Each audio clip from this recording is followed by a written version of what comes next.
ما في شي اسمه مستقبل بالدنيا، مستقبلنا بالبرزخ، وبعدين يوم الحساب إما جنة أو نار. طيب متخيلين إذا فكرتوا معي شوي إنه حجم كرسي ربنا قد السماوات والأرض؟ متخيلين كمية العظمة والجبروت؟ مستحيل نستوعب هاي القصة. أكتر شي بخاف منه إنه الله يكره يسمع صوتي وينطبق قوله تعالى علي: ختم الله على قلوبهم وعلى سمعهم وعلى أبصارهم غشاوة ولهم عذاب عظيم. متخيلين حجم خسارة التائح عن ربه؟ متخيلين قديش نهايته وخمة وهو مفكر رح يعيش للأبد وأبعد ما يكون عن الموت، وهو بالحقيقة بيكون أقرب واحد للموت؟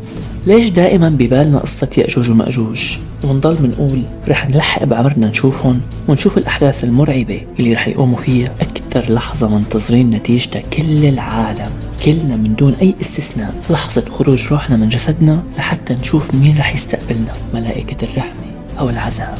وأحلى رحلة للمؤمن من دون أدنى شك هي لما بيحملوا الملائكة بعد ما تطلع روحه ويطلعوا فيه لسابع سما ليسمع حكم ربه عليه ويشوف مكانه وين.